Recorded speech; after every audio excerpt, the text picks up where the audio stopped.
عمي بريبو بس تلفونك شواراتك وحكم كان على قلب بلا جيوي تشيكان دسي صلاة تبايل بلا جيوي تشيكان گریان و هاوار و ناڵەی کە سوکاری چوار لە جیراوانی بادینانە کە دادگا بڕیاری زیندانیکردنی بۆ دوو کەسیان دەرکرد.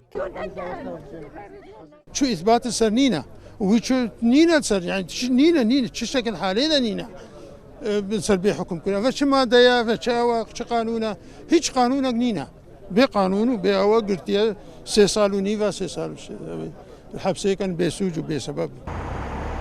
هەریەک لە کارگەر عەباس و بەندەوار ئەیوب بە ساڵێک و 2 مانگ سزادران لەبەرەوەی ماوەکەیان تەواو کردووە ئازاد دەکرێن، بەڵام ئەوەی بووە جێی سەرسوڕمان و نیگەرانی سزای 3 ساڵ و 6 مانگ زیندانی بوو بۆ مەسعود شنگالی و 2 ساڵ و 6 مانگ بوو بۆ شێروان تەها. دائما مداولە 5 دقەشی یاخودە دەقەیدێ، بەڵام مداولە ئەمجارە زیاد لە نیو سەعات بوو کەواتە ئەوە دەسەلمێنی کەوە ئەمرێک هەیە فەرز کراوە بەسەریان کەوا سزاکە بدرێ. ژمارەیەک لە پەرلەمانتاران ئامادەی دادگایەکە بوون. بەڕێوەچوونی پرۆسەی دادگایەکە بە سیاسی دەبین و دەڵێن لایەنە پەیوەندیدارەکان و کۆمەڵگەی مەدەنی و نوێنەرایەتی وڵاتانی لێ ئاگادار دەکەنەوە.